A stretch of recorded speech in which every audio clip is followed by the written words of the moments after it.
Good morning students. तो चलिए आज हम लोग स्टार्ट करते हैं चैप्टर 1 का सेकंड लेक्चर, यानी हमारा पार्ट 2 आज स्टार्ट हो रहा है। और इस पार्ट 2 में हम लोग क्या करने वाले हैं, क्योंकि पार्ट 1 में तो हम लोगों ने सिर्फ यही समझा कि साइंस का जो केमिस्ट्री वाला पार्ट है वो है क्या एक्चुअली, क्यों ये इतना इम्पॉर्टेंट है, क्या इसकी इम्पोर्टेंस है, क्या इसके ब्रांचेज हैं, हम लोग इसके अंदर क्या पढ़ने वाले हैं, क्या पढ़ते हैं, ये सारी चीजें हम लोगों ने फर्स्ट लेक्चर में की थी।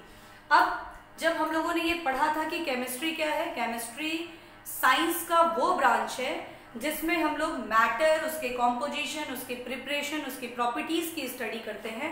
तो हम लोगों को तो सबसे पहले मैटर ही स्टार्ट करना पड़ेगा। तो हमारा आज का लेक्चर होगा मैटर। What is matter? तो मैटर क्या है? Anything which occupy, anything which occupy space and have mass is called matter। ठीक है ना?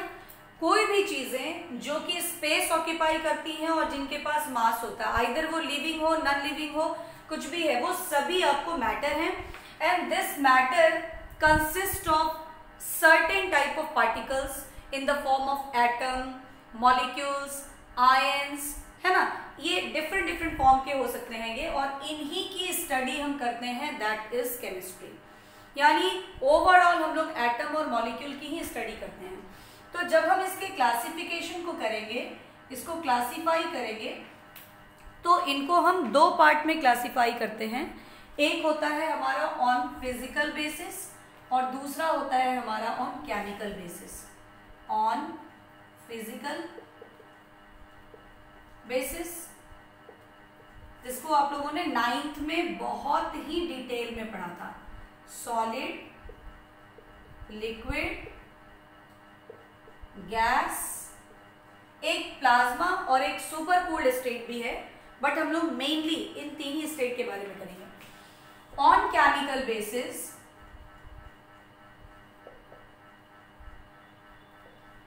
इसे दो पार्ट में डिवाइड किया गया है। एक है प्योर सबस्टांस और दूसरा है इम्प्योर सबस्टांस। प्योर सबस्टांस के दो पार्ट हैं, एक है एलिमेंट, दूसरा है कंपाउंड। और इम्प्योर सबस्टांस मिक्सचर। इसको फिर दो पार्ट में डिवाइड किया गया है। एक है होमोजीनियस, दूसरा है हेट्रोजीनियस।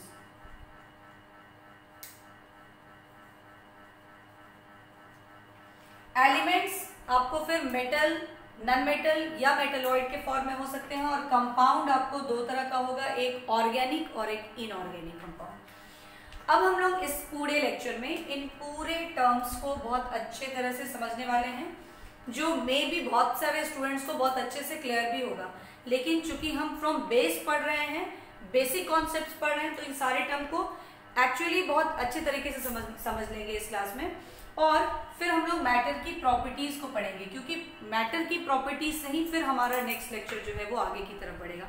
तो हम लोग देखते हैं फिजिकल बेसिस पर मैटर को जो 3 पार्ट में क्लासीफाई किया गया है, उसमें ये सॉलिड, ये लिक्विड, ये गैस, ये है क्या, इनकी क्या प्रॉपर्टीज हैं, है ना?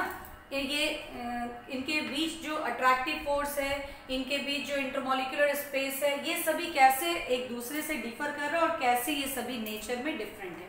तो हम लोग जस्ट अब इसका फिजिकल बेसिस करने वाले हैं। क्या है सॉलिड स्टेट? सॉलिड स्टेट होता है मैटर का वो state which have a definite shape and definite volume. जिस स्टेट ऑफ मैटर की शेप और वॉल्यूम दोनों डेफिनिट होती है, उसको हम लोग बोलते हैं सॉलिड स्टेट। क्यों डेफिनिट होती है ये इसलिए डेफिनिट होती है क्योंकि इनके बीच जो इंटरमॉलिक्यूलर फोर्स ऑफ अट्रैक्शन है ये बहुत मैक्सिमम होता है। और जो इंटरमॉलिक्यूलर स्पेस है ये बहुत ज़्यादा लिस्ट होता है। जैसे अगर एक हम सॉलिड को ले लें तो इनके जो पार्टिकल्स होते हैं ना ये बिल्कुल कॉम्पैक्टली अरेंज्ड होते हैं इस तरीके से,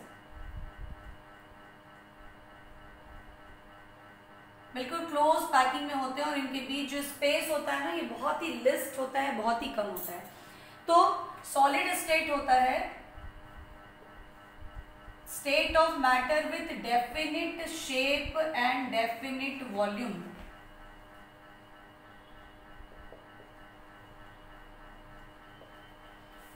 क्यों? क्योंकि इनका इंटरमॉलिक्यूलर फोर्स बहुत ज्यादा होता है। Intermolecular force of attraction is very high.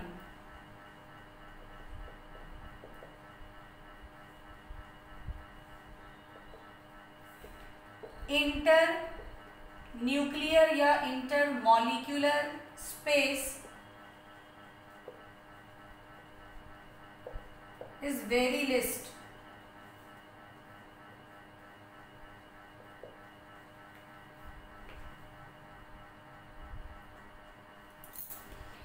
तो जो सॉलिड्स हैं उनके इंटरमॉलिक्यूलर स्पेस जो होते हैं वो बहुत ही कम है। देखिए सारे पार्टिकल्स बहुत नजदीक नजदीक नजदीक लगे रहते हैं। तो जब ऐसा होगा तो इनका जो मेल्टिंग या बॉइलिंग पॉइंट होगा ना ये बहुत ज्यादा हाई होगा। तो very high melting and boiling point.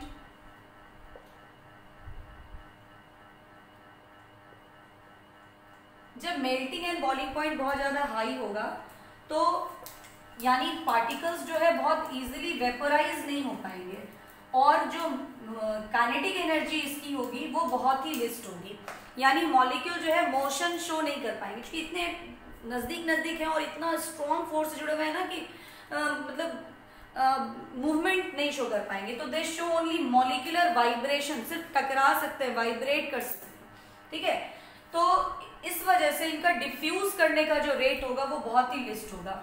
तो रेट ऑफ डिफ्यूजन इज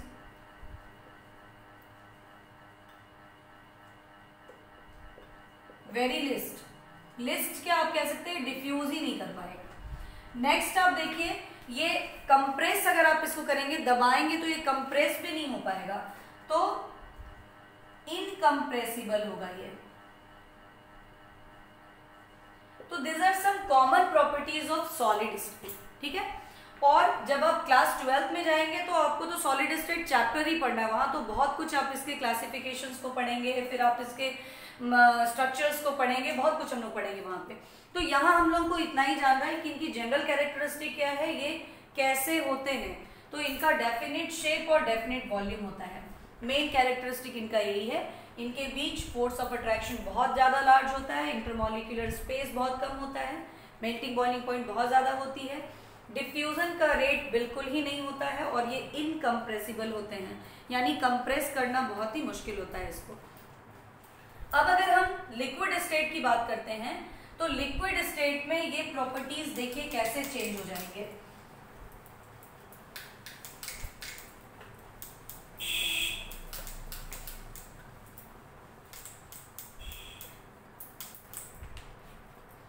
जब हम लिक्विड स्टेट में आएंगे तो लिक्विड स्टेट में जो कंस्टिट्यूएंट पार्टिकल होंगे उनके बीच थोड़ा स्पेस बन जाएगा, मतलब एकदम बहुत क्लोज पैकिंग नहीं होगी उनकी, वो थोड़े थोड़े दूर होंगे। और यानी कि जब आप लिक्विड की बात करेंगे तो उनका वॉल्यूम तो डेफिनिट होगा। अगर आप 1 लीटर मिल्क ले रहे हैं तो वो 1 लीटर मिल्क फिक्स्ड होगा, लेकिन जब हम उसको कंटेनर्स को चेंज कर करके डिफरेंट डिफरेंट शेप के कंटेनर में डालेंगे तो उसकी शेप चेंज हो जाएगी। तो इट मीन्स कि लिक्विड वो होते हैं, स्टेट मैटर का वो स्टेट होता है विच हैव डेफिनिट वॉल्यूम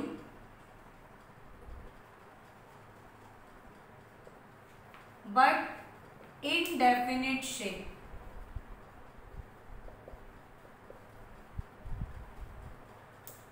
ठीक है, अब जब इनका वॉल्यूम डेफिनिट है और इनके बीच का स्पेस आप देख रहे हैं कि क्या है, सॉलिड के पार्टिकल्स के कंपैरेटिव थोड़ा सा स्पेस है, तो इसलिए इंटर मॉलिक्यूलर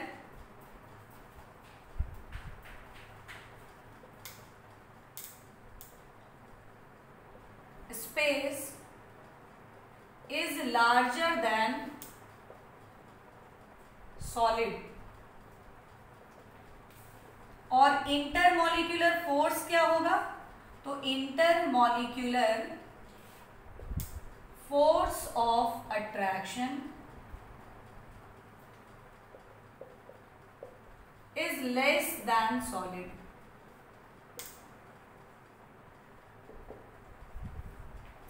ठीक है, और क्या है?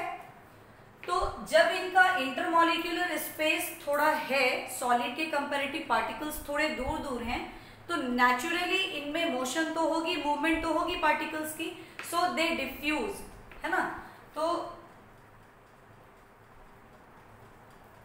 दे show diffusion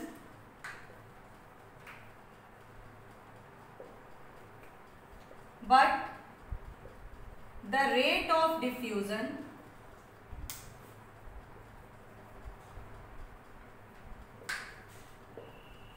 is less than gaseous state। ठीक है, गैसियस स्टेट से लेस डिफ्यूजन होगा बट सॉलिड स्टेट से मोर डिफ्यूजन होगा। आगे आप देखिए, इनका जो बॉइलिंग, ये जो लिक्विड पार्टिकल्स होंगे, ये जो लिक्विड पार्टिकल होंगे, इनकी कंप्रेसिबिलिटी को अगर आप देखिएगा तो सॉलिड के कंपैरेटिव तो ये थोड़ा इजीली कंप्रेसिबल है, बट गैस के कंपैरेटिव इनका कंप्रेशन जो होगा वो क्या होगा? कम होगा। तो easily compressible than solid, and they are generally volatile in nature। they are generally volatile in nature। क्या मतलब होता है volatile का? volatile का मतलब होता है कि they have tendency to form vapor। इनमें वेपर बनाने की टेंडेंसी होती है, वेपर बनाने की टेंडेंसी इनमें होती है, ये इजीली volatile होते हैं, हम लोग कहते हैं। तो इस तरीके से ये हमारा लिक्विड स्टेट होता है। और अब हम आते हैं गैसियस स्टेट के केस में। तो गैसेस के केस में क्या होता है? आप देखिए, गैस के पार्टिकल्स इतने दूर होते हैं कि उनके बीच जो अट्रैक्टिव फोर्स होता है वो बिल्कुल ही बहुत कम होता है, और इस वजह से इनका ना तो वॉल्यूम डेफिनिट हो पाता है और ना ही इनका शेप डेफिनिट हो पाता है, दोनों ही इनका इनडेफिनिट है। यानी अगर हम गैसियस स्टेट की बात करते हैं तो इनके बीच जो पार्टिकल्स का अरेंजमेंट होता है ये काफी दूर दूर होता है, काफी दूर दूर होता है। ठीक है, so they have indefinite shape and indefinite volume. ठीक है, अब क्या है कि इनका जो इंटरमॉलिक्यूलर फोर्स ऑफ अट्रैक्शन है, intermolecular force of attraction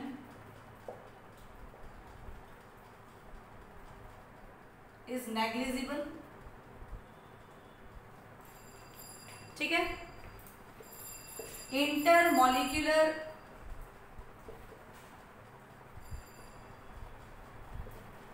space is very large,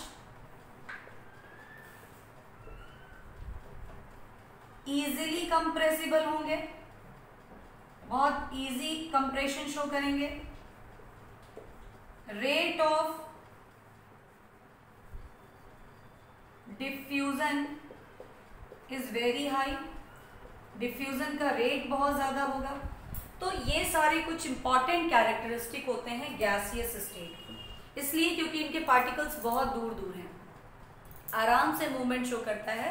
और डिफ्यूज करने का मतलब इंटरमिक्स, अगर एक परफ्यूम की बॉटल हम खोल दें, एक छेद भी कर दें, पूरे रूम में सेंट आ जाएगा। क्यों? क्योंकि गैस, जो परफ्यूम के जो पार्टिकल्स थे, जो गैसियस पार्टिकल थे, वो पूरा डिफ्यूज कर गए, इंटरमिक्स कर गए पूरे में। तो इस तरीके से ये गैसियस पार्टिकल्स में सबसे ज्यादा होता है। नेक्स्ट अब हम लोग देखते हैं केमिकल बेसिस पे क्लासिफिकेशन ऑफ मैटर को। केमिकल बेसिस पे मैटर को दो पार्ट में क्लासिफाई किया गया। एक हुआ हमारा प्योर सबस्टेंस। प्योर सबस्टेंस को प्योर इसलिए बोलते हैं क्योंकि इसको किसी भी नॉर्मल फिजिकल मेथड के हेल्प से सेपरेट नहीं किया जा सकता। ये प्योर फॉर्म में होते हैं, इसलिए ये दो तरह के होते हैं, एक एलिमेंट और दूसरा compound.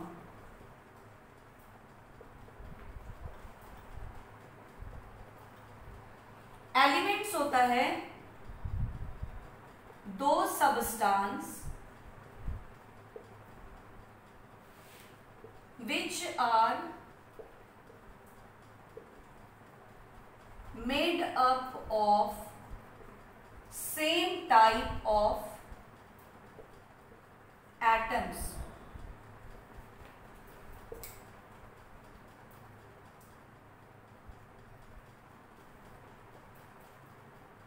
It consists of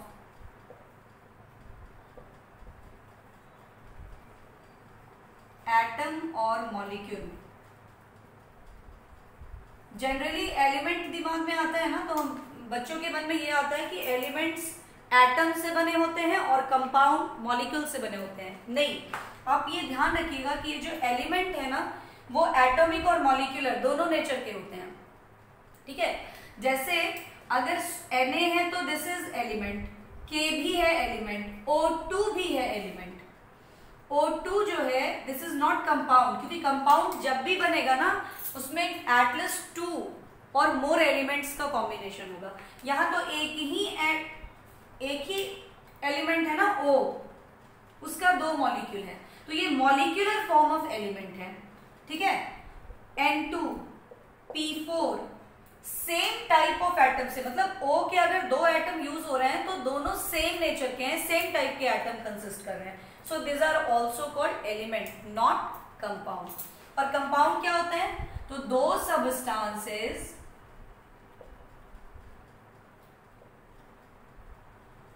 which are made up of 2 or more different elements in fixed ratio. Ratio भी फिक्स्ड है। अगर हम वाटर बोल रहे हैं तो हम H2O ही बोलेंगे, HO2 नहीं बोल सकते हैं उसको। अगर हम अमोनिया बोल रहे हैं तो NH3 ही बोलेंगे, N2H3 नहीं बोल सकते। तो इस तरह से एक फिक्स्ड रेशियो में 2 या 2 से ज्यादा डिफरेंट एलिमेंट, 2 से ज्यादा भी हो सकते हैं, जैसे K2Cr2O7 H2SO4, इसमें 2 से ज्यादा एलिमेंट्स हैं। तो अगर 2 या 2 से ज्यादा element, different element, same element नहीं, यहाँ देखिए यहाँ सेम एलिमेंट का कॉम्बिनेशन है, तो ये जो एटम है वो सेम एटम के कॉम्बिनेशन से बना है, तो मॉलिक्यूलर फॉर्म ऑफ एलिमेंट है। लेकिन कंपाउंड में हमेशा 2 डिफरेंट नेचर के एलिमेंट्स का कॉम्बिनेशन होगा, फिक्स्ड रेशियो में होगा। ये प्योर इसलिए होगा क्योंकि वाटर के H2 और O2 को आप सिंपल फिजिकल मेथड से अलग नहीं कर सकते हैं। अगर आपको H2O के H2 और O2 को अलग करना है तो इलेक्ट्रिसिटी पास करनी होगी और इलेक्ट्रोलाइसिस का प्रोसेस होगा, तब जाके ये H2 और O2 में टूटेगा। ऐसे नॉर्मल फिजिकल मेथड से, जैसे गर्म करके, क्रिस्टलाइज करके, डिस्टिल करके या फिर फिल्टराइजेशन करके हम लोग इसको सेपरेट नहीं कर सकते हैं। बहुत इजीली ये सेपरेबल नहीं होता है, that's why it is called pure substance. ठीक है, अब एलिमेंट को 3 पार्ट में आप डिवाइड करके बोल सकते हैं, एक मेटल, एक नॉन मेटल, एक मेटलॉइड। मेटल्स वो होते हैं which have tendency to lose electron to form positive ion, जैसे सोडियम। सोडियम के आउटर मोस्ट सेल में एक इलेक्ट्रॉन है, तो ये इलेक्ट्रॉन को लूज करके पॉजिटिव आयन यानी कटायन बना रहा है, so it is metal. Calcium 2882, atomic number 20 and the configuration is 2882। ये 2 इलेक्ट्रॉन को लूज करके पॉजिटिव आयन बनाएगा, so these are metals. Non metals होते हैं जो इलेक्ट्रॉन को एक्सेप्ट करके नेगेटिव आयन यानी अनायन फॉर्म करता है। और मेटलॉइड्स होते हैं जिनमें दोनों की इंटरमीडिएट प्रॉपर्टीज होती हैं। कंपाउंड को फिर दो पार्ट में डिवाइड करते हैं, एक ऑर्गेनिक कंपाउंड, एक इनऑर्गेनिक कंपाउंड। ऑर्गेनिक कंपाउंड्स होते हैं जो हाइड्रोकार्बन और उससे डिराइव होने वाले कंपाउंड से मिलकर बने होते हैं, जैसे मीथेन, जैसे methanol, this is the derivative of hydrocarbon, carbon और हाइड्रोजन से डिराइव हो गया ये। तो ऐसे कंपाउंड्स की जो स्टडी होती है, जो कंपाउंड्स होते हैं, दैट इज ऑर्गेनिक कंपाउंड। और इन कंपाउंड्स को छोड़कर जो रेस्ट बाकी अदर एलिमेंट के कॉम्बिनेशन से बनने वाले कंपाउंड्स हैं, लाइक वाटर, अमोनिया, ये ऐसे टाइप के जो कंपाउंड की स्टडी होती है वो जो है वो दैट इज इनऑर्गेनिक कंपाउंड। तो दिस आर प्योर सब्सटेंसेस। अब हम लोग करेंगे इम्प्योर सब्सटेंस क्या होता है। तो इम्प्योर इसलिए कहलाता है क्योंकि वो इजीली फिजिकल मेथड से सेपरेट किया जा सकता है। जैसे चीनी और पानी का घोल बना दो, जैसे आप सॉल्यूशन बना दो सॉल्ट एंड वाटर का, ठीक है, जैसे आप बालू और वाटर का मतलब सैंड और वाटर का बना दो, तो क्या है कि चीनी और पानी का जो आप सॉल्यूशन बनाओगे तो आप जब हीट करोगे ना तो वाटर तो उड़ जाएगा, चीनी रह जाएगा, ठीक है। नमक पानी के केस में भी वही है, वाटर उड़ जाएगा, नमक रह जाएगा। लेकिन बालू और पानी वाले केस में तो आपको गर्म करने की भी जरूरत नहीं है, आप सिर्फ एक फिल्टर पेपर ले लीजिए, फिल्टर कर दीजिए, बालू अलग हो जाएगा, पानी आराम से किसी फिजिकल मेथड के थ्रू ये सेपरेट हो जाते हैं। That's why they are called mixture. तो इम्प्योर सब्सटेंस का एग्जांपल होता है मिक्सचर। मिक्सचर होते हैं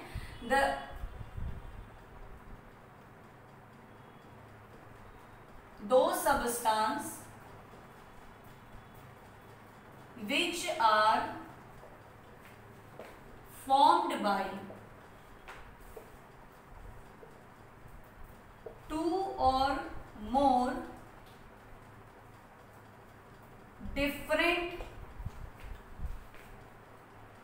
compounds, formed by combination of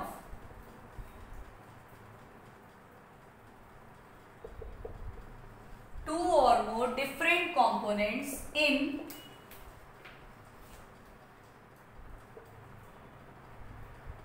proper ratio। कोई फिक्स्ड रेशियो नहीं होगा, इम्प्रॉपर रेशियो होगा, इधर उधर करके होगा। तो ये आपको दो तरह के होंगे, एक को कहेंगे हम होमोजीनियस, एक को बोलेंगे हम हेटेरोजीनियस। होमोजीनियस होता है when the components are uniformly distributed, the mixture in which components are uniformly distributed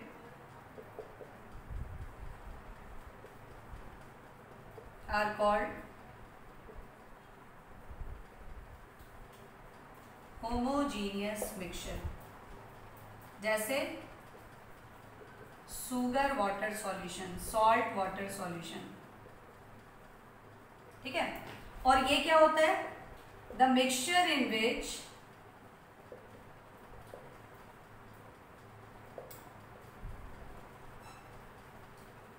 components are not uniformly distributed.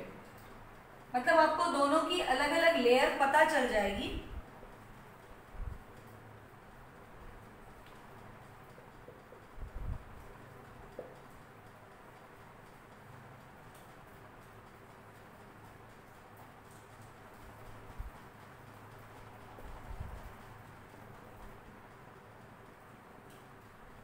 जैसे सैंड वाटर,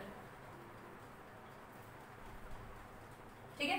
तो इस तरह से हम लोगों ने मिक्सचर के कॉन्सेप्ट को भी किया। अब जो हम लोग नेक्स्ट करने वाले हैं वो हम लोग मैटर की प्रॉपर्टीज को पढ़ेंगे, और मैटर की प्रॉपर्टीज को पढ़ने के बाद हम देखेंगे कि जो फिजिकल प्रॉपर्टीज है उसको हम मेजर कैसे करेंगे। तो पहले तो हम लोग देखते हैं types of properties of matter. तो प्रॉपर्टीज ऑफ मैटर को दो पार्ट में क्लासिफाई करते हैं हम लोग। एक होता है फिजिकल प्रॉपर्टी, दूसरा होता है केमिकल प्रॉपर्टीज। फिजिकल प्रॉपर्टीज है those properties of matter which can be measured, which can be determined without any change in the identity or the composition, है ना। यानी फिजिकल प्रॉपर्टीज क्या होते हैं? Physical properties can be measured और observe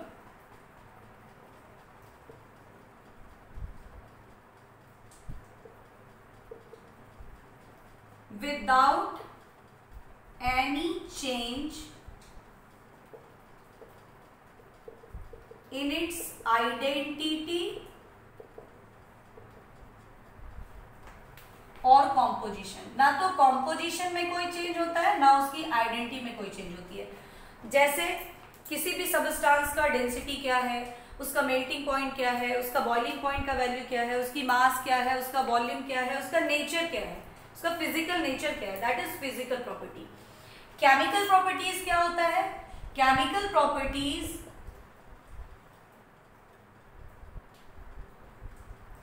can be measured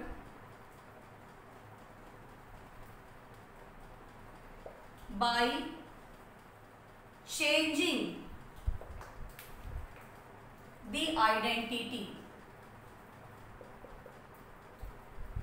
matter के identity को change करके केमिकल प्रॉपर्टी, जैसे कोई भी मैटर, स्टेट ऑफ मैटर को बोलेगा कि ये एसिडिक नेचर का है या फिर बेसिक नेचर का है, तो आपको उसके आइडेंटिटी को चेंज कर, मतलब चेक करना पड़ेगा, है ना।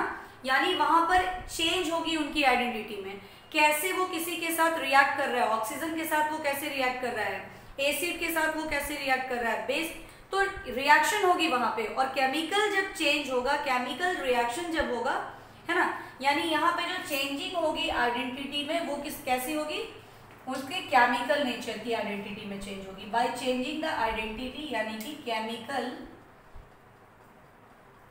नेचर